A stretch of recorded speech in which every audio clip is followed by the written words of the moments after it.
coming to you direct from the nerve center of the galaxy's greatest comic. This is the 2000 AD Thrillcast.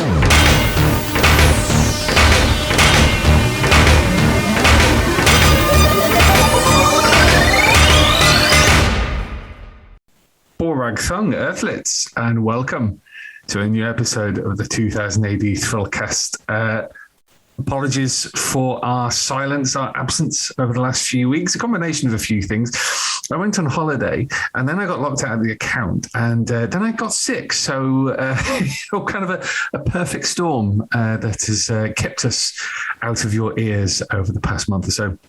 So apologies for that, but we are back now. I guess this is perfect time as any to talk about the future for the Thrillcast. I'm going to bring the lockdown tapes, as they were known, to an end. Incredible run of, knocking on 18 months of weekly episodes.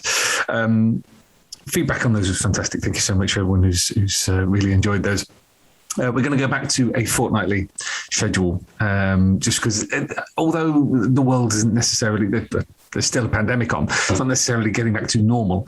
Lots of things are starting to open up, lots of things, particularly bookstores, comic book stores, etc. So there's demands on my time, which means a weekly episode just isn't practical for me anymore. So apologies for that. However, we are going to be bringing you new episodes every 2 weeks. So looking forward to returning to normal, at least on this podcast. So I hope in the interim you've all been keeping well and been enjoying all the delights of the galaxy's greatest comic. I mean, there's been so much happening over the last few weeks. It's been quite mad. So check out the new subscriber incentives that we've got when you should subscribe to 2000 AD in the Judge Dredd magazine. There's a AD 2000, which was the dummy that IPC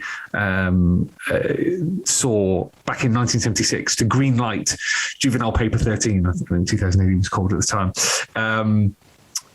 So, we've reproduced the original dummy with, unlettered artwork, the original lineup, the original cover, which is very different to the one that ended up being on the first prog. You get that if you take out a print subscription to 2000 AD or the magazine. If you take out a combi subscription to both, then you also get a Dave Gibbons print. Now, this was a poster that was given away with progs 200 to 205 back in 1983, I think. And you would cut it out and stick it all together and put it up on your wall. But there's no need to massacre all progs anymore. You can now get this print when you take out a combi subscription. All subscribers, both print and digital, get a 50% off voucher. Digital subscribers get free back issues. Plus, they can access both the web shop and the app. So go along to the website and check those out. We've also started a new series of critical essays by some leading comic critics. We've had ones on Megatropolis. We've got ones coming up on Dead World. There's 13th Floor. Just, really interesting seeing people delve into current collections, future collections. If you enjoyed the deep dives that we did during the lockdown tapes, then you definitely enjoy those as well. So keep your eye out for those. This episode, we're going to be chatting with Kelvin Gosnell. Now, Kelvin, we talked to a number of years ago about his time as editor of 2000 AD, but also a writer. He worked on the adaptation of Harry Harrison's Stainless Steel Rat, which was drawn spectacularly well by Carlos Esquerra. So because we brought out a new collection in the summer of the Stainless Steel Rat comic books, I thought it'd be an ideal time just to get him on the line, just chatting in hopefully a little bit more depth about that adaptation. And I was very delighted to be joined by John Freeman, who's the editor of Down the Tubes. who has a bit more knowledge about comics editing and that period of comics editing than I have. So it was a three-hander for this interview. So we'll crack on with that now. It was wonderful to be able to reconnect with Kelvin after the huge interview we did a number of years ago. Go and check it out if you haven't. But it was great to be able to sit down and chat to him again about Stainless Steel Rat.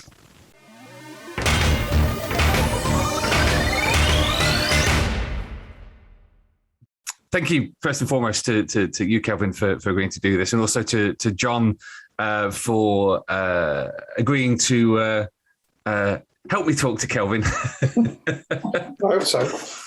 Because we did a nice long interview a few years ago when I came down to the South Coast. But I figured because the deluxe edition of the Stainless Steel Rat, there we go, is out now, that it would be a nice time to revisit that chat, but also just kind of explore the Stainless Steel Rat a little bit more than we did at the time. I guess the obvious place to start is just to hear from you, Kelvin, how this adaptation came about, because 2000 AD has done the odd adaptation, but this is by far the most successful one. How did you come to be adapting? Something that I had in mind from the very beginning. If I can just give me 2 seconds. The little bit of paper that we were talking about, the memo that started it all, actually had it on there. Right. It's nice. It's got a bit wonky over the years, but I quote, "It might even be possible to obtain serialization rights to material from some of the established authors, Clark, Bradbury, for example, that could work suitably for the younger reader." It's all in there. So it was something I had in mind right from the very beginning. It was, I don't think the others were that keen on the idea, in that they wanted 2000 AD to be its own thing and not take from anyone else. I thought that was wrong, but I just went along with it at the time. But then when Bartholomew took over, I still had the idea of using someone at the back of my head. And I happened to mention Harry Harrison. And Bob Bart had worked on Eagle and Swift, which Harry had actually written for. I think he wrote a thing called the Lost Platoon or Time Patrol. That was it. Bart knew Harry and said he'll get in touch and see what he thought about it. And luckily, H still knew Bart very well, and it was all set up through him. I don't think Sanders was particularly keen on the idea, but because, again, it was rights and royalties, they were dead set terribly. But we got in touch with Harry. He said he thought it would be a great idea with these wonderful, long, interminable meetings, because he was a great Anglophile, loved the old English thing. He lived in Southern Ireland. And we used to meet in this old Englishy gentleman's clubby that Harry was a member of, having things like steak and kidney pud and things like that. We discussed it all there. And of course, he had a history in comic strips anyway. He thought it was a great idea. So I've always thought that the Rat, Stainless Steel Rat, is a great story to adapt to both picture strip and film, for that matter. Strangely, it's never been done. Been optioned thousands of times, so Harry told us, but it never got made into a film, sadly. And that's where it came from. I'd always wanted to do it, and H thought it was a good idea, so we went ahead. And then, holy of holies, I discovered that Carlos was a great fan, and I won't say begged me to do it, but he really, really wanted to do it, because like me, he'd read them all 2 or 3 times, and that's where it came from. But was it really successful then, when it was reprinted?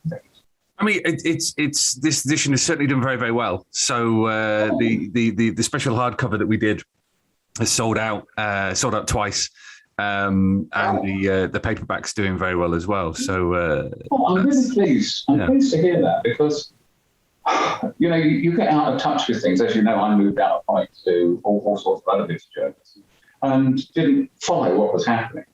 And I did sometimes wonder that doing the Rat, was just a big self-indulgence on the part of me and Carlos, that it wasn't actually a successful thing for 2000. But it's good to hear that it did actually go well. I should have done it, so I love it. Well, I think you've got to have self-belief in yourself as an editor, haven't you? To decide, I'm going to try this and see whether it works or not. I'm sure even then readers gave you feedback on whether they enjoyed the strip. Well, when I was writing the rap, I wasn't actually working on 2000 AD. I moved off in another direction when we actually started it. I think it's true to say that certainly on the second and third one, but not sure about the first. And very difficult editorially to get feedback in the whole IPC situation.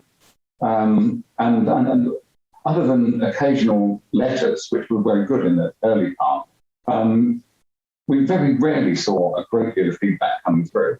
So you just cross your fingers and hopes, Yeah. I'm really interested in what you mentioned there about the resistance to doing an adaptation of the Rat, because when you typed up your famous memo saying that it'd be a good idea to cash in on the boom in science fiction that was happening in cinema. I think, correct me if I'm wrong, I think even Pat was reluctant about the idea because to him sci-fi meant Little Green Men and Dan Dare and all this, that and the other. In 2000 AD, remember, fairly early on. Well, a version of Dan Dare, certainly. No. So there was a resistance to sci-fi because some of the people in the business, in the comic strip business, who were into science fiction, how can I put this? But I can't put it politely. They were so up themselves, telling us that you shouldn't talk about SF. It was sci-fi, and it should be hyphenated with a cap F, isn't it? So what? It's science fiction. It's stuff that hasn't happened yet. It might have something to do with spaceships. It's good fun. But to go on into that sort of anal depth about the whole thing, that was one of the things that put Pat off, and me as well, as a science fiction reader, put me off. But they were worried that the sci-fi, as I saw it, and I did, and as I saw it as a written thing, because the big films hadn't started to come out then, was to establishment, if you like. And then there was, of course, Sanders was worried about the rights and royalties side of it. But, I suppose the Rat was the first time we moved into previously published establishment science fiction. That might seem strange now because in modern comics, a publisher would think nothing about licensing an author's fiction, like Titan, for example, was done with Lost Fleet and numerous other projects, or as much as it would license Star Wars or Transformers or any other licensed property. But now, back then, you were cutting new ground, really. Well, I think the reason that they do that now, it sounds a bit big-headed, but it's because of what 2000 AD did. It made the artists, the writer, the creators, it gave them their head and let them do what they wanted to do, so that they then became established authors in their own right and accepted as established authors in their own right. Not just, as I quote somebody from the past, the people that write the bubbles, which is a pretty bad way of looking at comics. But I think 2000, particularly in the spin-offs of stuff like Happy, into the terms of the graphic novels, for example, and people like Gaiman have picked up on that. And they've become big names in their own right. And therefore, publishers are going to snap them up. This is good. Once you got the rights to adapt it, what was your process for adapting them as a fan? This is a question that I put a shout out on Twitter for questions. This was one of the ones that came through. Of course, there's multiple stainless steel wrap books. What made you decide to adapt the ones that you did? Well, I think at the time there weren't that many. I think there were only 3 or 4. There was Stainless Steel Rat, then Saves the World, and then For President. I think there were a couple that followed on afterwards, but we did those 3 because they were the first 3, and they're the 3 that I enjoyed the most. Anyway, what was the process, really? Go back, read them again. I mean, I'd already read them about 2 or 3 times each anyway. They were on my repeat read list, along with City of the Stars by Clark and Technicolor Time Machine, again by Harrison. There's one that should be done. Technicolor Time Machine by Harry Harrison. Fantastic for a strip. Anyway, I would read over the books again and then get a rough idea of how each 4, 5 or whatever page episode would, or how much the book I could fit into each episode, work out what length I want the thing to run to, whether it's going to be 10, 12 or whatever, bearing in mind what the schedules are going to be for Harry to read stuff, for Carlos to draw it and then get it all produced.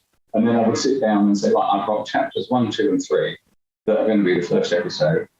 Then you look at the visuals of each one and decide how many frames you're going to have and work it from then. It just becomes writing a script. So each book was looked at like that, break down into number of chapters, or how many chapters per strip episode, then look for the visuals in there, work out, and then do the whole film director saying that's what's going to be big, what's going to be small. And when it came to writing dialogue, you hardly had to rewrite any because Harry could just write such cool, clean, crisp dialogue. Harry Harrison's on record as asking you to cut some of the dialogue from the scripts.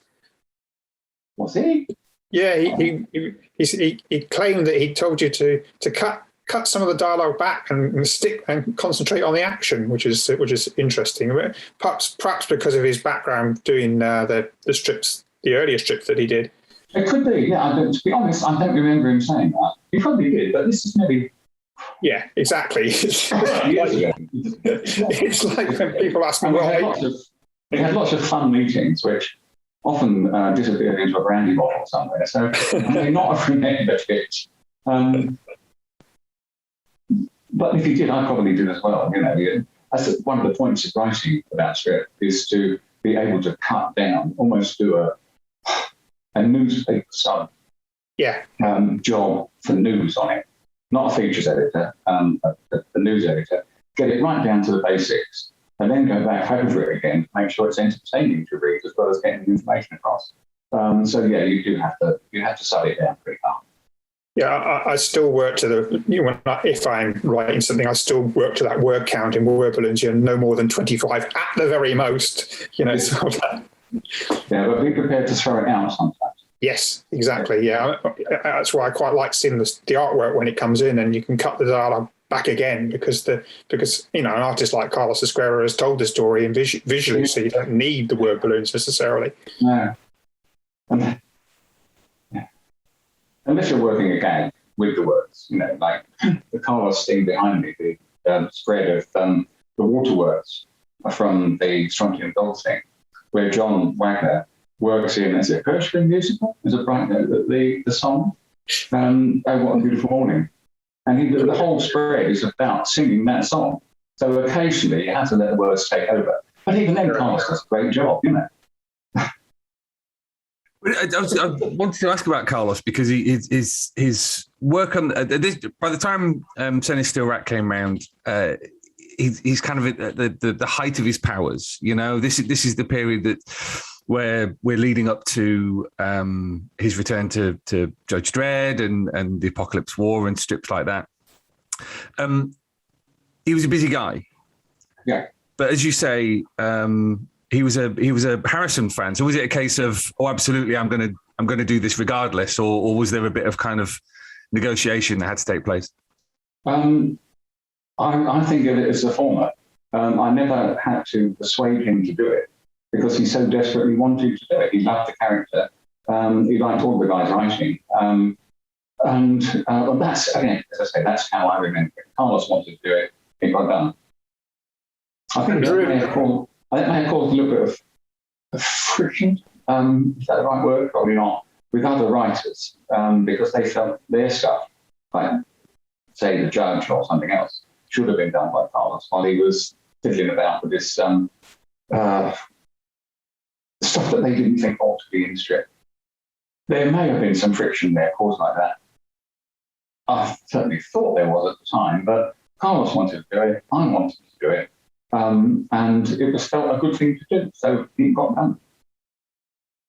When you started working on Stainless Steel Rat, the first strip, were you aware you were already? Did you already have the rights to do the other two books, or was it just going to be a bait, or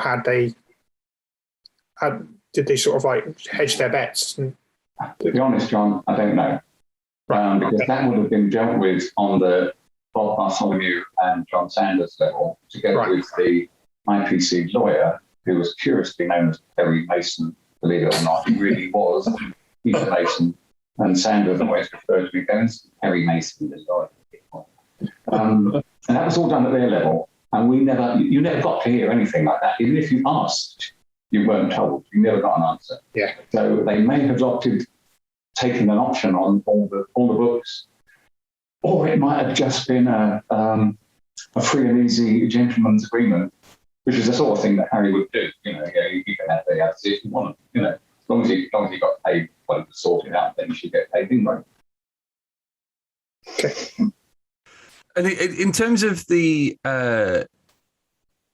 process of producing that first series, were you still producing scripts as Carlos was drawing them? After a fashion, I tried to be always at least 3 scripts ahead of what I needed to be. I did not want to get to the situation where you had to hold over the publication because it had been late coming in.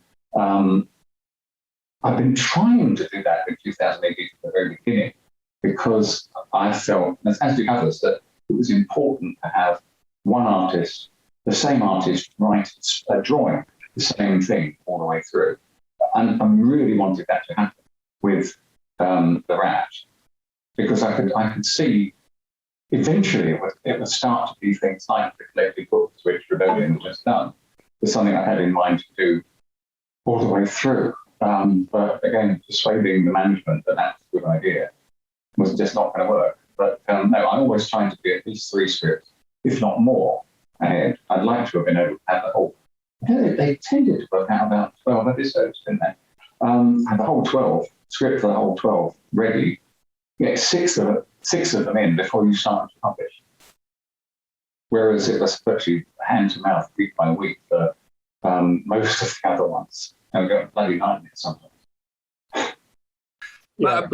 I'm interested in how, therefore, you may have been affected in your writing by how Carlos was handling those early episodes. Were you? Was there in any way, you seeing those early episodes and go, wow, Carlos is pulling out all the stops. I should do that too, or was it exactly what you were hoping for? Well, you always knew that Carlos would pull out all the stops. He always did. It was always absolutely perfect for the story. I remember when I think he brought in the artwork. Sometimes he was working over here rather than in Spain or whatever, the other place. He brought in the set with the first appearance of Mrs. Jim, Angelina. Yeah. I'm thinking of the song with the name. And he just sort of brought her around and said, what do you think of her? Oh, shit. It was just perfect. And there's so much of it that sums it all up. Whatever you did, you know that, particularly with the Rat, which was something close to his heart and he liked, that you knew it was going to be right and better than right, So, I suppose I did try to make it the very best I've done. It certainly became the most enjoyable stuff that I'd ever done. And I really loved doing it. It seems quite obvious that Carlos did, especially when he draws himself in as Slippery Jim diGriz towards the end of the story. That great moustache of his. Yeah. Yeah, no, we both enjoyed it enormously. It was jolly great fun, and just had a great time doing it. One thing that's really striking is the Carlos was clearly taken with James Coburn. Because obviously you've got Major Easy from Battle, and then you've got the stainless steel rat. I don't know what you mean. What do you mean? Everybody's got a face they draw, and he didn't. I'm sure that maybe for Major Easy, he may have taken Coburn as a sort of hat. But when you look at other artists, the same thing tends to happen. You look at Ian Kennedy's work, you can tell Ian Kennedy's work from a simple look straight away at the face that it's Ian, because he does something about the eyes that are unique to his style. And the faces as well tend to be a certain shape. And I think Carlos just happened to draw a Major Easy type face, sorry, a Jimmy Coburn face. I don't think anyone actually said, go and make it James Coburn. Well, like they said with Bill Savage, they said, go and make it Stanley Baker, which Jesus Blaster did very well. That was going to be my next question, whether it was a conscious choice to say, you know, make him look like James Coburn, because one of the questions that we got online from a friend of mine, Mike Donaghy, he. Oh no, it's not from him. It's from somebody else. It was whether the way that Carlos drew Angelina was based on Servalan from Blake Seven. You know, the kind of bob haircut and all this, that, and the other. And again, I just didn't know whether that was a conscious choice or whether it had been something that you discussed with him. I think I'd have been more deeply in love with Angelina if I thought that, because I'd met the actress, Jackie Pierce, who played Servalan, because I did a magazine to do with Blake. And she was what a gentleman would call not unattractive and really very charming. In that when you met her, you went, whoa. And I think Carlos made her, had the same effect with Angelina, yeah. I was not aware of that at the time, and I think I would have been. Yeah, where would Carlos have even seen Blake Seven? I mean, was he in the UK? Sometimes he was working and living over here. Yeah. For I wouldn't know what period. You don't quite know where he was. I think he moved to Croydon in 1972. Right. Oh no, wait, not 1972. Later than that. Because he moved. See, this is where my brain plays tricks on me. Because he moved because of all the work he was getting from IPC. Maybe it was Battle. Maybe it was later than that. Maybe it was 76 that he moved. 75, 76. Yeah, that would have been about the time that 2000 started to ramp up. Yeah, so perhaps he was here then, but I know that certain periods he was working for Spain. But exactly when and where, I really say. I have to toddle off and find that now. So yeah, keep talking. You're going to toddle off and find. Sorry, what? Other times when he was working here. Yeah, I know I've written it down somewhere. I'll be back in 2 seconds. Okay. Right. I don't know if he's going to. John, I must ask you. Yeah. I looked you up on Google or one of the things like that. I think it might have been Wiki. You are pictured standing in front of a Red Arrow Sport. Why? Yeah, that was when I was actually editing RAF magazine for Titan. They in their infinite wisdom, Titan decided to do an RAF magazine, which proved to be an interesting experience, shall we say? But I did have the benefit of getting down to the air shows with my friend Tim Ripley, who's a military journalist who writes for the Times and the Telegraph. And I one of my other hats, I do his website for him.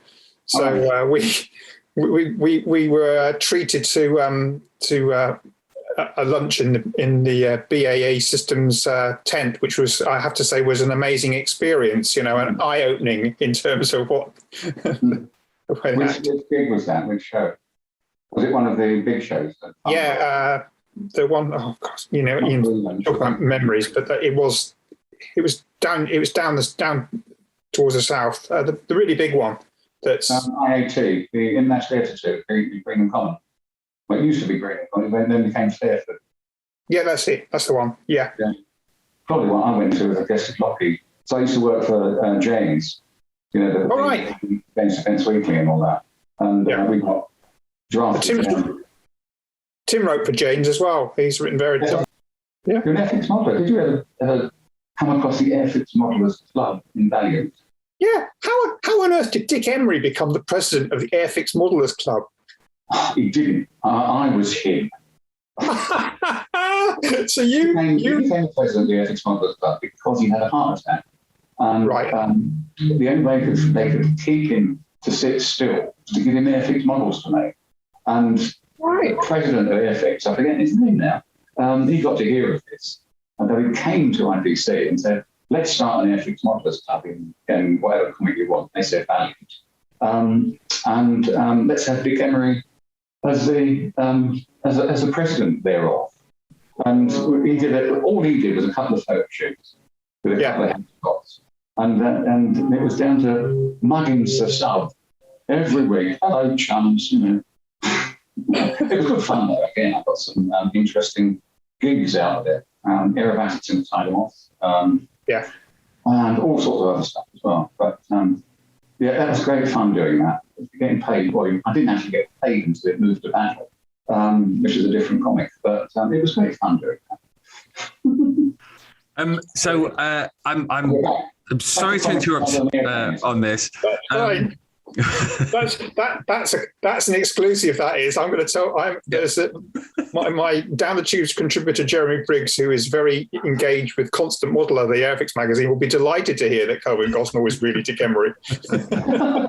I wrote that for like 2 years, I think, on Battle. I wrote all of it, all the way through, for as long as it lasted. I was always the president, even when Emery left and Airfix went broke, didn't they? And it became some other outfit, French one. I was doing that all the way through 2000 AD as well, because it was a little bit of freelance that you did on the side, and you couldn't stop. It was you felt obliged. Yeah. But Carlos moved to Britain in 1974. 75. That makes sense. Yeah, because he was the year before I did the memo. So I just noticed that it's 1975. So he would have been here how long was he here from 74 to when? You got to go and look it up again. No. You got me there. I don't exactly. I think it was sometime in the early 80s that he went back. All right. Well, that definitely covers the whole of Blake 7 being on telly. Yeah. Along with the other Gerry Anderson, along with Gerry Anderson shows as well, his live action stuff and that sort. That's a shame about Blake. It's doing quite well. And then we just got a call that Stuart Wales was doing the. So we digress a little bit, but it is quite fun. Stuart Wales, who was the previous editor of Longhead, I think. We were both freelance at the time, and we were both doing this magazine for the whole Blake thing. And we just got a call on 7 o'clock on Saturday evening. They're closing the show. Come to the wake. It's at the BBC TV Centre. Be there now. So we just climbed in a car and went over and had the most amazing time. Sadly, Jackie Pierce wasn't there, but they've got something you'll never see, which their bloopers reel is untransmittable. If this is not recording, I can tell you something later, but not okay. Let's get back to comics. Sorry, Mike. Go ahead. Yes. With the stainless steel wrap, you mentioned that you didn't really get an awful lot of feedback. So was this more of a case of I'll just keep doing it until somebody tells me to stop? That's a very good question. I can't really answer it in any great depth. Certainly, the first two I felt we were committed to and had to do. The third, possibly not, but it got done anyway. But no, I don't think so. It was something that I was doing and it got done. That may sound a bit vacuous and vague, but when you're dealing with fiction, things get like that. The stories kind of take you over. One of the reasons I got out of writing fiction, because it does you ready a bit. They just got done. That's it. I wanted to explore a little bit about your thoughts on the character himself and the evolution he goes through, the world he inhabits. Because I commissioned a piece for the 2000 AD website. They talk a lot about the role of authority in the stainless steel rat and how that's reflected in Harry Harrison's own experience dealing with various authority figures. So I wanted to get your feelings on the story of the stainless steel rat. Him as a character. What are the elements that appeal to you, and does that grow stronger as he goes through the process of getting recruited by the authorities and having his story change so radically? I see what you mean. I don't think he wrote it at that depth.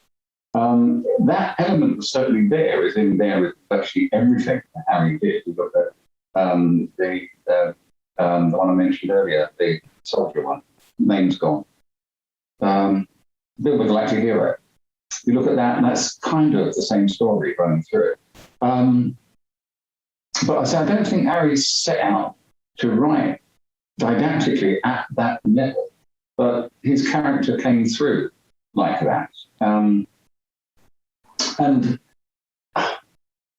the closest story to it, I suppose, in popular fiction was probably that, was it a Cary Grant film, To Catch a Thief?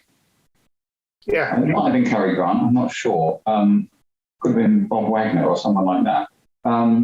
This is, the best person to catch a thief is a thief himself. And that was a film in the mid-50s, I think. And it was probably done much earlier than that as well. And Jim diGriz is very similar. I wouldn't say based on, but it's a standard kind of story. The bad guy gets caught out and turns into a good guy. And again, I said, I don't think Harry wrote at that level. I certainly didn't think at that level. Jim diGriz was just a most entertaining, very brave and courageous and amusing man to be with. Because the reason I ask is, as Ritesh points out, Harrison was a military policeman in the Second World War, I believe. And that kind of... I knew he was in Houston. He was in the United States Air Force, but I never knew he was a cop over there. I thought he was... I thought he wanted to be aircrew, couldn't make it, and ended up in engineering. But I'm really surprised by that. I wouldn't have thought Harry would have go along with that. And maybe he could work the rules from within, Well, I mean, quoting from the article... where he was drafted into the US Army Air Forces in the 40s, and he bloody hated it. He was dreadfully bored, but beyond that, he came to utterly loathe the military. But nevertheless, that doesn't mean he could divorce himself from his own history, his own militarist past of being a military policeman. And that's reflected in Jim diGriz, with an anti-authority figure forced to become a figure of said authority. Is that an element that appeals to you about that character? Now you mention it, having discovered that H was a military policeman, then that makes things fall into place a lot more.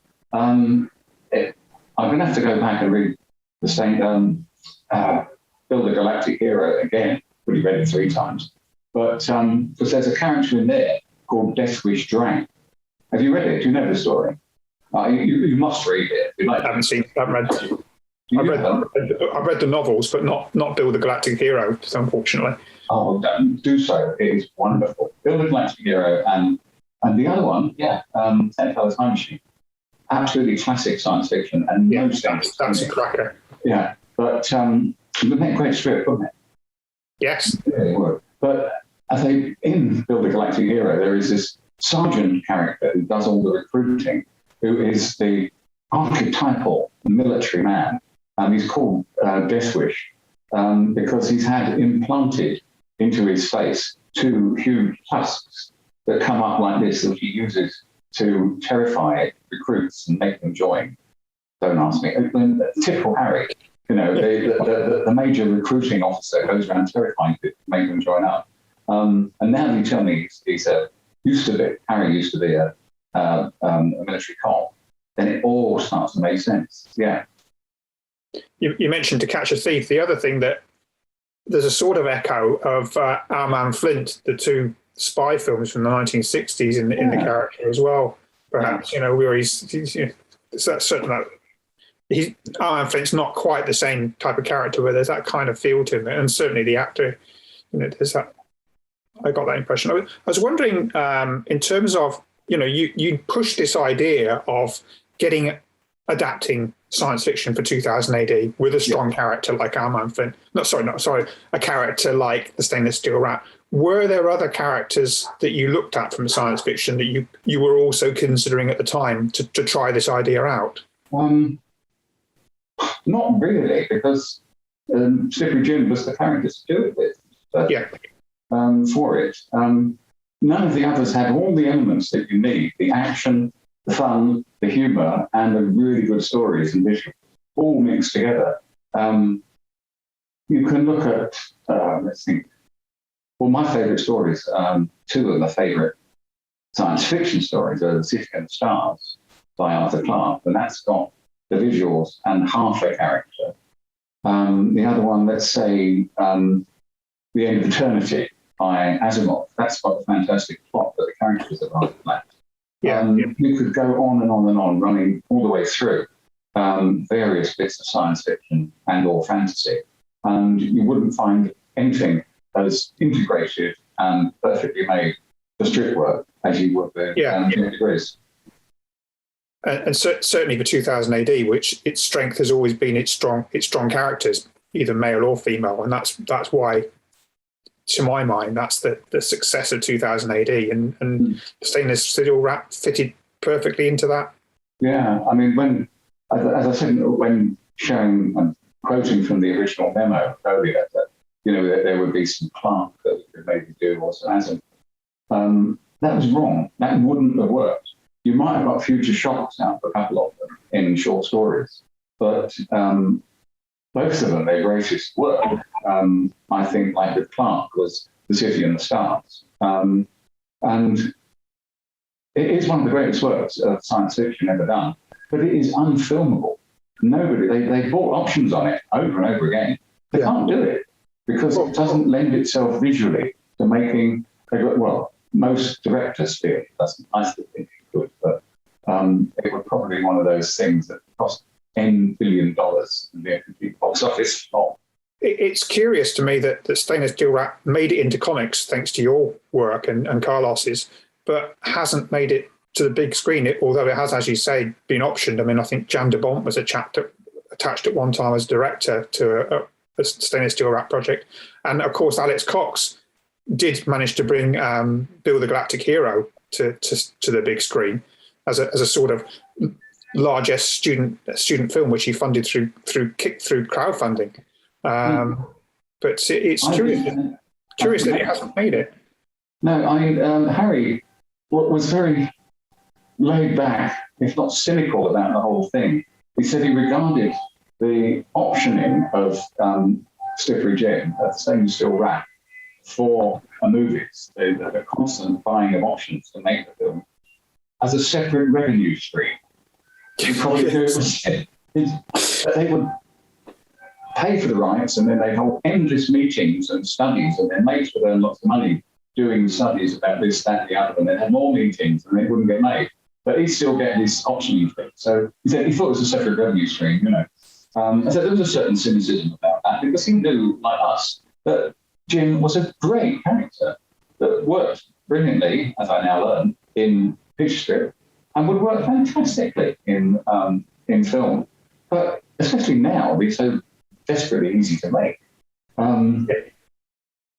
But it never did. I'm surprised, like you. It should have been. Have you ever thought about adapting the other stories? Pitching, was there ever a time that you thought, actually, shall I go back and do the others with 2000 AD? No, because when I moved away from picture strip and for fiction, really, fiction in general, I just wanted away from it. It was, as I said, to use a technical term, it was doing me in. Fiction is very hard on me.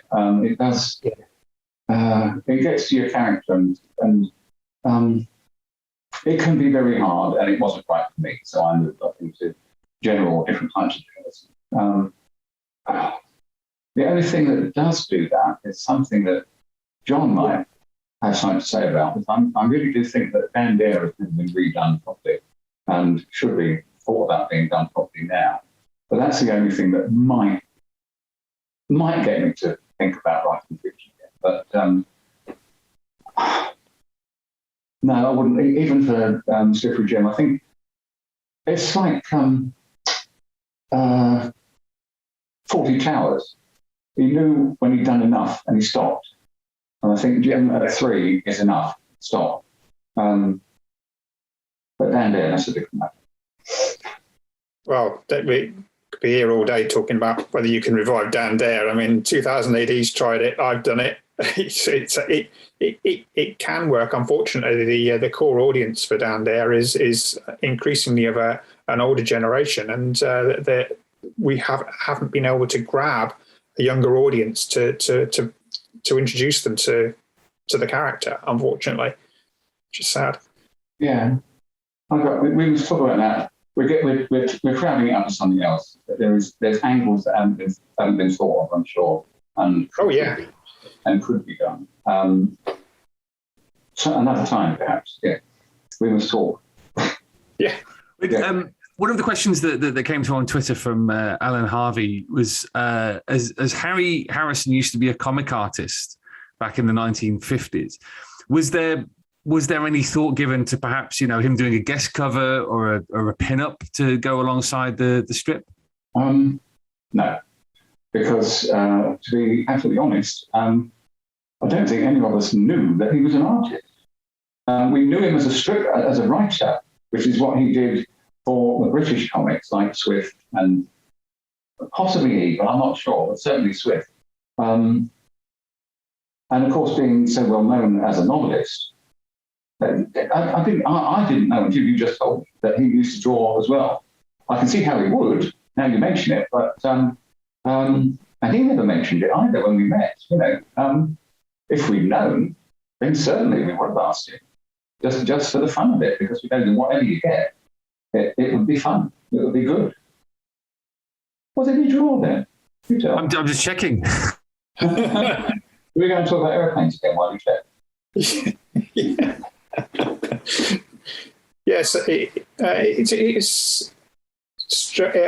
whole RAF magazine project came from outside the RAF. In fact, it was the licensing agent for the RAF who wanted to do the magazine. Yeah, but I think Titan did it. Because... Yeah, well, I think that Terry Jervis, who was the licensing guy, he knew Nick in another incarnation, and that's what brought it together. I think maybe Terry had gone to. I don't know the circumstances. It's like yourself. I never got to see the contracts on certain things to find out how they actually came about. But Terry's was very inventive. He was the guy who brought Thunderbirds back to the BBC in the 90s. Convinced them that Thunderbirds would be a success, and the BBC gave it a go to fill a slot. And as you know, it was huge. With the Blue Peter Island that was appeared in all the newspapers and things like that. It was just like reviving these puppets all over again. That they've been such a Thunderbirds was a very creative and influential piece of fiction, because we there was a sort of on-off relationship between us and the Gerry Anderson thing. I mean, Kevin knew Anderson quite well. Right. The Just Imagine fanzine, I suppose you'd call it, for special effects technicians that we did. Yeah. And we often used to end up hauling out somebody film studio. I used to go and write for it. And we interviewed Anderson at Pineville when Superman 1 was being made, we both went into the Fortress of Solitude. Was that the big white thing? Yeah. There we go. We sort of had to sit around and talk on a fag and inside the set. It's on the Bond set, wasn't it? And yeah. Met, that would mean because Derek Meddings, I think, work on that as well. Yeah. Yeah, that's what I was going to say. We met him there and we had on for, especially as a modeler, Airfix Collectors Club. I mean, he won sort of modeling. He's got quite short. Right, he had, he's dead now, died a few years back, but inside his office, which was overlooked by it was a 1/10 scale of the Golden Gate Bridge that they used for the Superman thing. Yeah. He had like 40 different bottles of dust, different types of dust for different models, Yeah. And he said that was the key with Thunderbird 2. I think that was the big brown one, wasn't it? The green one. The big green one, yeah. And Thunderbird 1, yeah. He said the secret of that is keeping it dirty. Make it all clean and nobody will believe it. They put scrapes on the side and everything. He was a very, very nice man, absolutely super. Yeah, and of course, Robusters had a little bit of Thunderbirds thrown into it, didn't it? It just went round and round in circles, you see, because at one time when we met Anderson, we had used Thunderbirds as a sort of inspiration for Robusters, and there are certain elements of Thunderbirds went into Robusters. But then he was making the orbital one with the robots. I can never remember the name of it. Anderson was making this other Terrorhawks. Yeah, Terrorhawks. And they looked at our Robusters to get ideas from it. all of the studios used to have, particularly Hitchhiker's Guide Studio, different thing, I know, but they would have our centre spreads stuck up on their walls to get ideas. And this happened, and I say, we took something from them to make something, and then Anderson would look at something we made and think, I'll do something like that. It just was a great, nice round circle, all benefiting from one another. That's definitely going to be another appendix to this episode, I think. I can tell you more jokes about that if you want, but yes. Kev used to do a lot of stuff, and almost wrecked one of the set scenes when he walked in while they were shooting something on Thunderbirds and tripped over a wire and put all the lights out. But the lovely story that Anderson told us was there's a Thunderbirds where they use giant crocodiles, which were really crocodiles about this long, right? And they wanted them to jump, to leap out of the water, filmed in slow-mo, obviously. So they started off with sticks, pointing them and shoving them. This wouldn't work. They used bigger sticks and shouted at them, and they still wouldn't jump. So then Anderson, or one of them, maybe it's not whoever said, put some electricity in. So they wired these crocs up, these little crocs, with like 20 volts DC, and they still wouldn't go. And then by this time, somebody phoned the RSPCA, and the RSPCA inspector came down and said, "What are you doing here?" I said, "Well," and Anderson actually spoke to the guys. They're like, "We'll hold our hands up. We're trying to make them jump. We're putting 20 volts DC." And the guy said, "You need at least 120. The RSPCA man helped wire up these crocs, 120 volts. Oh, anyway. That's on a par with some of the Skippy Kangaroo stories that I've been told, which I'm not allowed to repeat, but they suffice to say that the thing about no animals were harmed is not entirely true. When it comes to that show. Again, we heard through one of Gerry Anderson's contacts, they have one of the BBC special effects now, I forget who now, but there's a film called That Darned Cat.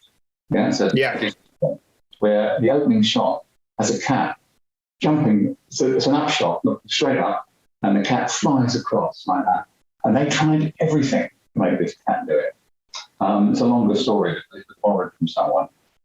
There wasn't the star cat, it was one that just happened to look like the star.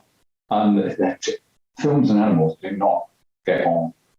It wouldn't do it until in the end the special effects technician grabbed hold of it and said, "Roll camera now, right, shoot up." He just got a cat in his hand and just threw it. And it went across. It was a beautiful shot because the cat went straight across. It's in the titles of the film. Cat never seen again. It's an amazing sequence in itself, never mind the throwing of the cat. How they actually got a cat to do anything like that, and especially when I can tell you that when I've got one. Well, the addendum to that is that they borrowed it off somebody's landlady who they were staying with, and it just went. It never came back. So luckily, there's some pictures of it. So they went out and bought another one from a rescue, dyed it to make it look the same. I said, "Did you cat miss?" And then they just went very quickly. Terrible. Films and animals don't get on. However, going back. Going back to what we were talking about. Harry Harrison, I'm reading from the Lambiek website here. After serving in the US Armed Forces, he took art classes from Byrne Hogarth. He teamed up with fellow student Wallace Wood, and together they began producing art for Fox, Quality and Fawcett before joining EC in 1948. The pair were mostly illustrating stories from weird fantasy and weird science. Harrison eventually broke with Wood and continued to work with Jules Pfeiffer and Warren Broderick at Fawcett for a while, but left the field to focus on writing and editing. Is that Wallace, as in Wally Wood, the director? Who did all the most amazingly awful squash tomato films. There's a film called Attack of the Killer Tomatoes, I think, by a director called Wally Wood. No, it's Wally Wood, the artist. Oh, right, okay. Yeah. There is a director called Wally Wood as well, right, that did a lot of really appalling sci-fi films. But yeah, okay. No, I'm not at all surprised, because that's the sort of thing that Harry would do. I just didn't know. I say, like most of us, we assumed that he was a words man, and he did really great novels and scripts and things like that. And that story he did, the Lost Patrol, it was in Swift, I think. It's a fantastic read. It was one of the Embletons drew it as well, whether it was Gerry or the other one, I'm not sure.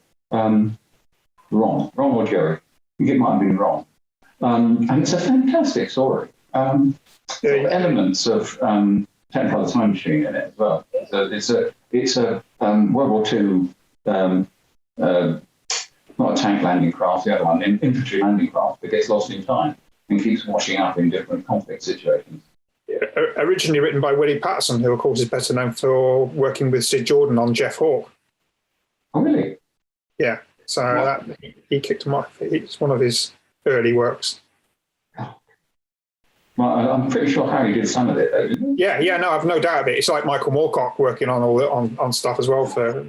Elric's is another strong character that was probably more fantasy oriented. Yeah, there's a lot of well, there's a lot of the similar character traits that Jim's got, but in Elric, but the humour isn't there. Or different levels of more sort of restrained wit than outright occasional farce that Jim can get into. Yeah, it's really noticeable that in the late 60s and into the 70s, you do get a lot of these rebel characters. The individuals who don't play by the rules, who and that goes through all the way to the vigilante cop films like Dirty Harry and things like that. Yeah, it was almost if you're going to do a cop, he's got to be a vigilante cop. Or if you're going to do it's a bit later, if you're going to do a psychiatrist, he's got to be a vigilante psychiatrist, as in Hugh Laurie. Not Chase, that's a different story, wasn't it? House. Yeah. It might as well have been Holmes, come on. Yes, well, that's what he was intended to be, and it became... Yeah, but it almost became, you've got to do a vigilante with your character, otherwise they don't think it will work, Strange. I mean, what are the specific qualities of Jim diGriz that just appeal to you? Is it that he's, that rule breaker or who can kind of fight and talk his way out of any situation? Well, yeah, there is that, but he always finds a way, a devious, clever, ingenious way to get out of the most appalling situations that you think, he's just been thrown off a cliff and it's in the vacuum and his face mask has come off. End of chapter. You know, in the next one, it won't be with a bound he was free, which has happened on occasions, but he'll get out of it somehow. And it was his wit and humour and just general all-round optimistic way of looking at crazy life he lived in. And I wanted to just talk about Carlos a little bit more. Obviously, he's no longer with us, sadly. Thinking back to the work he was putting in on stainless steel, right? As we said, it's a bit of a labour of love. Were you surprised by how much he put into those pages? Because they just seem so tight and strong. The design element, particularly on the sci-fi bits, the robots and the spaceships, is just, it's fantastic stuff. Were you ever surprised by just how inventive he was being? No. Well, yes and no, because he always did that. No matter what he was doing, it was always 120% better than you thought it was going to be. And he'd find some new angle, some new twist on spaceship design or clothing or whatever. And I suppose you can get blasé about it, because Carlos was always going to be, as I said, 120% better than you thought he possibly could be. And it's a great loss. I think he did more for the British picture strip than any of the other artists who we've used. And some of them have been really, really great, but Carlos, like Jim, broke the rules and got a result. And he changed the face of British comics, I really do believe that. Yeah, there's that individual unique style that he brings to the strip. It's a perfect match, and the fact that he loved the character is evident throughout. I remember him. I was at the Raptors convention in Norway back in 2003, and he was one of the guests. And at that point, he was trying to get a graphic novel off the ground in Europe, and was being knocked back by French publishers who told him his work wasn't detailed enough. And myself and Mike Collins and others who were around the table, Pat Mills was there. I'm not sure if Pat was at that point, but we were just astonished by this remark that his work wasn't considered detailed enough to qualify to be published by a French publisher. It just made no sense whatsoever to us. These were publishing executives, I take it. They weren't actually writing. Yeah, management. Yeah, probably. Oh, yeah. There you are. Yeah. Well, that's another reason I got out of writing fiction. And that side of publishing, I just couldn't stand the publishers. Rebellion, I have to say, are much, much better. But publishers were always out to screw you one way or another. And that's why I went off freelance in different directions. Publishers still screw you up. But I can believe that, because they are publishing executives. They aren't. How can you say that about Carlos's work? It's just ridiculous. Yeah. You didn't need the detail there. One of the beauties of Carlos's work is you look at it and you can almost hear them speaking. He makes the character live for you. And he certainly did that with the Rat, because the Rat occasionally would speak to camera, which was something that I did very early on. Although the books they are told in first person, aren't they? Yeah, I'm sure they are. Occasionally, Jim would speak to the reader, which a first person narration does. But if it was done in film, he wouldn't. But I remember the first one I put it in, where Jim has been cornered by some coppers, and he turns to the camera, turns to the reader and says, "You never take me alive, copper." And he turns to the reader and says, "I always wanted to say that line." And that was something that I put in. That wasn't Harry's thing. And I said, "Well, I'm sorry, Harry, I did that because I thought that it was right for this medium, and that's the sort of thing Jim would say." And after that, he said, "Great, yeah, I don't need to see your scripts anymore to pass them." Because that is exactly what he wanted. And he just thought it was great. But again, it's Carlos's work. You can almost hear the character speaking.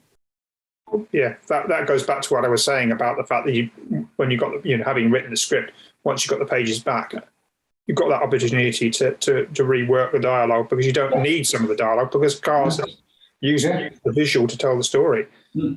Always fantastic in that regard. Yeah, I think Carlos, along with probably Harry, would have made quite good film directors. I always thought it's what I wanted to do as well, but it's just impossible. You couldn't. When you're writing a script, we've all got our own ways of doing a script, but mine, which is why it was so great doing the Stainless Steel Rat, was because Harry had a very visual mind.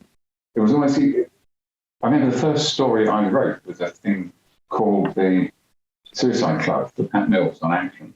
And he wanted an airplane story. And I decided to do something about a Bristol fighter running out of ideas how to use the aeroplane. And I knew that the answer was to fly like a fighter, not like a bomber. That's beside the point. I went over and over all the ideas until I thought, and I couldn't get anywhere, so I thought, okay, if I was making a film about it, what would I do? And I thought, bang, it just came straight away. Opening shot, close up of the aircraft, bang to about 45 degrees, trailing smoke, wallop, cut round. You put a camera in the back of your head when you're working out what your scenes are going to be.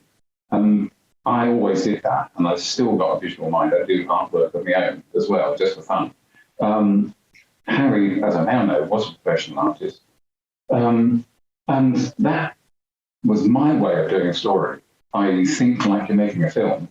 And although Carlos is not working with moving images, I'm sure he thought the same way. If this was a film, how would I do it? What shots would I use? And Harry, obviously, as I said, the same thing. And it was like three frustrated film directors all fighting with one another to get it right.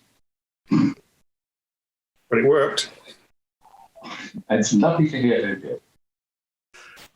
I want to just pick up on something you mentioned a moment ago about the your disillusionment with working in fiction, and I wanted to find out if you had any recollections of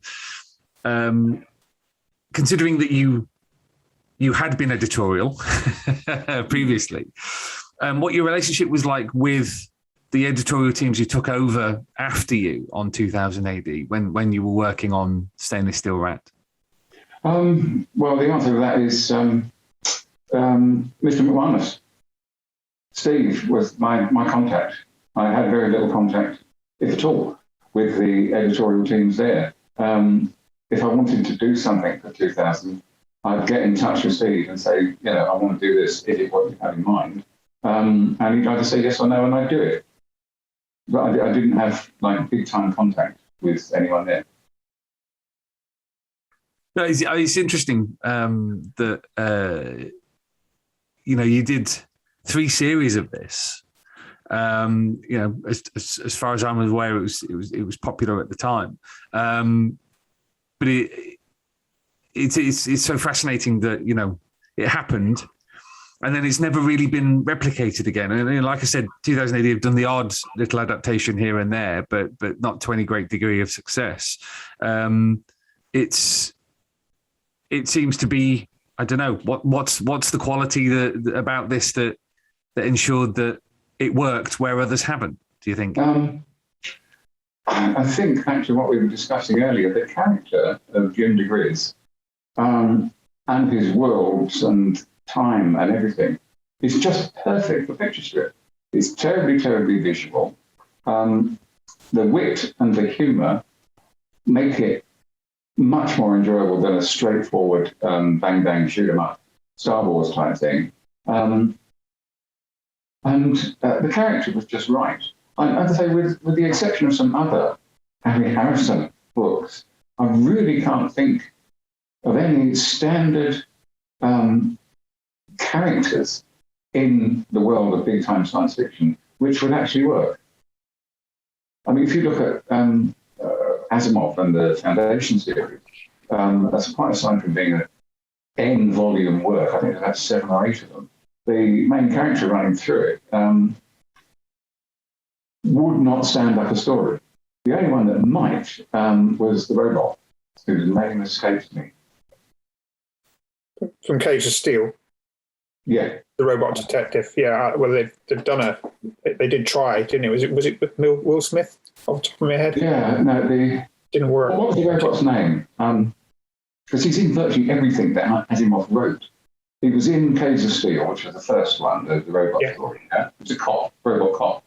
Daniel J. something or other. Daniel J. Well, anyway, Daniel, the robot. He would work, but not in the way that, in the perfect use of the stories that Asimov made of him, which was a link to run through about 3 different series of stories. And he's the only thing left alive, effectively, at the end of the Foundation series, even though he started, God knows how many years before, as a little side character in a robot cop story. But Asimov wove him in. And he's a great character, but it wouldn't work as a picture strip in the form that Asimov wrote him. You'd have to rewrite it. That's the thing about Slippery Gin. He works as a picture strip the way Harrison wrote him. Daniel Oliver? That's it, yep. There we go. R for robot, Daniel Oliver. And he started as a little side character in the first story, which had nothing to do with the Foundation series, but then he gets brought into it towards the end. As I think Asimov realised that he had a good character there and decided to use him in an unusual way. One last question. With the adaptations as you were going along, was there ever a temptation to do your own thing? Was there ever a point where you thought, actually, I know this is an adaptation, but I've got a better idea for how to progress this or end this or introduce another character? Or was everything there that actually, that didn't come to mind?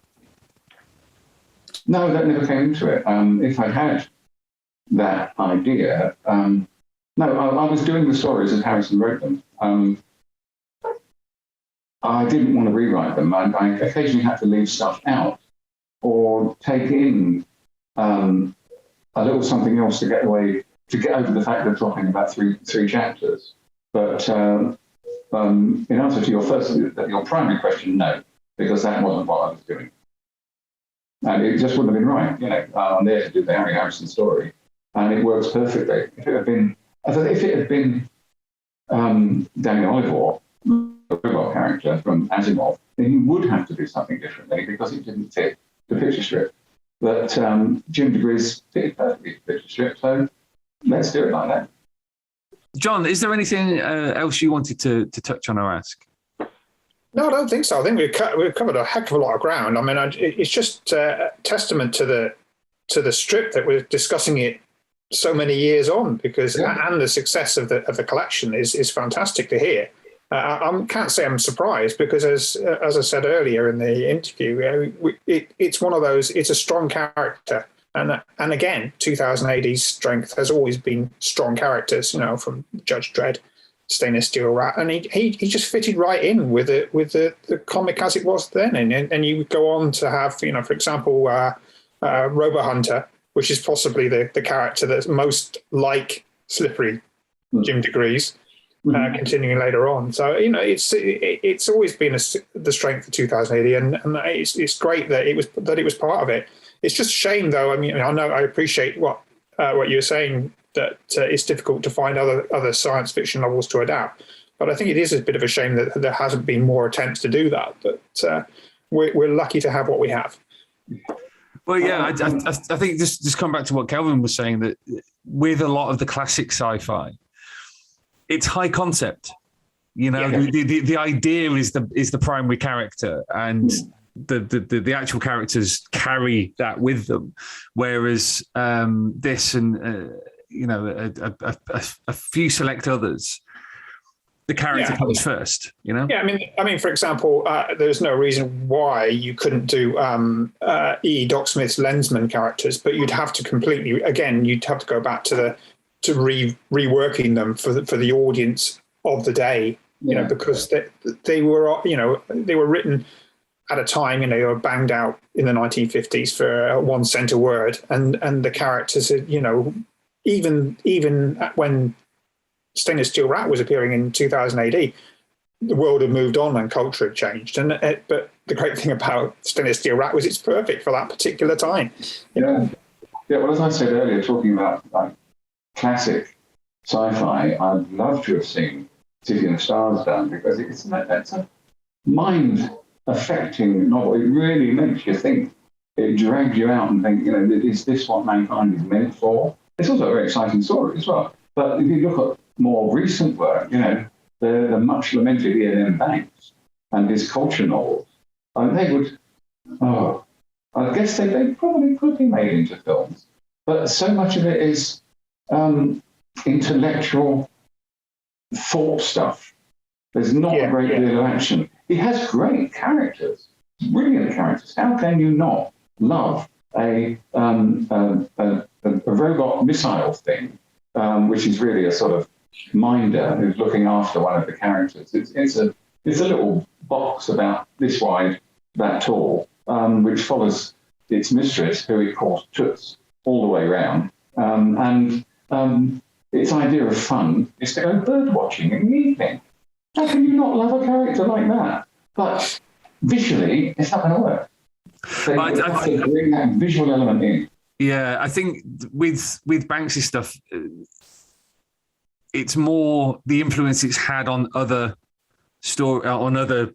characters and stories. There's so many writers now who owe this huge and acknowledged by everybody debt to Ian M. Banks for the influence he's had on them. So it's kind of his novels live vicariously through other forms of media. Yeah, I suppose I wish I could find them, because no one's writing anything as imaginative, as entertaining, and like the rat, so full of wit and humour, as well as mind-bending ideas. I mean, there's one of his things. I don't think there are hardly any humans in it at all. It's all the big AIs, the big spaceships going around with brains the size of several planets, each of them, having a sort of a soap opera type war with one another. I mean, that sounds extremely odd, eccentric, dull, and boring, but it's so exciting. And you think, what is this thing the size of the moon going to do next? It's like, anyone seen XR3i? Yeah, he's just gone down the pub. It's like something from EastEnders, but extremely enjoyable, but not makeable as a strip or as a film, I think. I think they could be. I mean, what was it, the Tarkovsky's thing? The spaceship one. Oh, Solaris? Yeah. You wouldn't think that could be made into a film, and a lot of people said it wasn't very good. But I think the Russian version, I didn't like the recent one, the Russian version is brilliant. It's a very different film. Not very much happens, but the thoughts and feelings of the people and the actual pictures work very, very well. They're not a whiz along at twice the speed of sound, bang, bang, shoot 'em up story, but they tell you lovely stories. So it can work, but not to make a lot of money, I think, which is why it ain't going to happen. It will be interesting to see what Apple have done with Foundation when it comes out at the end of this year. Are they doing it? Apple TV, it'll be on Apple TV in this. I think it begins this week. I think on. They'll still be going at the turn of the century, I think. There's so much of it. Well, I think 8 or 9, is it? Well, I don't know. I think only the first 3 books are the ones that I've read. They were the core Asimov books, and everything else is sort of like raking over the coals in some ways. It's a bit like other than the last. It's a bit like the Arthur C. Clarke story where the names escape me, where the spaceship turns up. Yeah. In Earth orbit, and they go and investigate it, and then that goes on forever. And there's about 4 or 5 in that. One of them starts off with about the first quarter of it. It's all about this woman being pregnant and the pains and sensations of that. And you think, okay, fine, I could get this from a textbook. But going back to Asimov, though, the last book in the Foundation series is worth a read. I think the Standing Olive Oil pops up in that, and it's very, very good. Worth it. Okay, well, maybe I'll go back and have a look at them. So I remember reading the Panther book versions of the first three Foundations, along with Corridors of Time and all those early Panther books. My dad bought first, and I would read them after him. So, have you read The End of Eternity? Yeah, The End of Eternity, and a lot of early James Blish stuff as well. So, but yeah, you're right. All that sort of high concept stuff just doesn't work as a comic strip. Yeah, End of Eternity would work with a comic strip. You'd have to change the characters slightly. Again, it's not made perfectly for picture strip, but it could be made to work in picture strip. And it's a bit like, I remember on Action, we had a story called Coffin Cell about a submarine. It just wouldn't work because it was set in such an enclosed environment all the time, inside the submarine, boring. Inside the corridors of time travel is where most of the action takes place in End of Eternity. And you'd have to pull it out of that to make it work visually. But yeah, it's a very good story, a marvelous story, well worth it. Anyway, I'm sure we've run over by a very great deal, Mike. So great. I'm just looking forward to editing this one. Yeah, you're going to have fun with this one. But it's great. I've got a meeting in like 5 minutes. So thank you, gents. I really appreciate that. Most enjoyable. Thank you very much. Thank you very much. I will be in touch about and the details of the end of show bloopers reel for Blade 7, which I say cannot be repeated on it.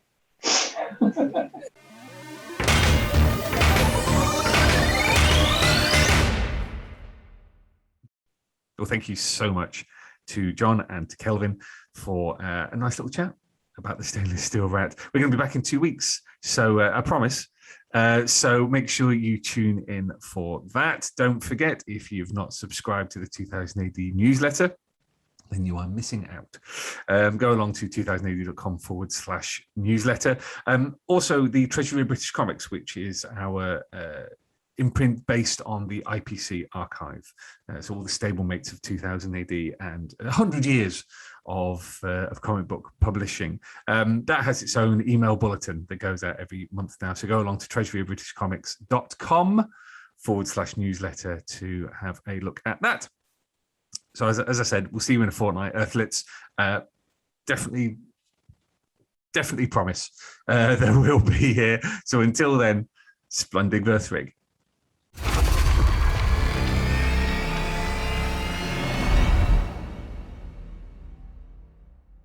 Alert, alert, alert. Fill power levels dangerously high. Alert, alert. Read 2000 AD every week. Ask your comic book store or newsagent now. Subscribe to the galaxy's greatest comic at 2000adonline.com.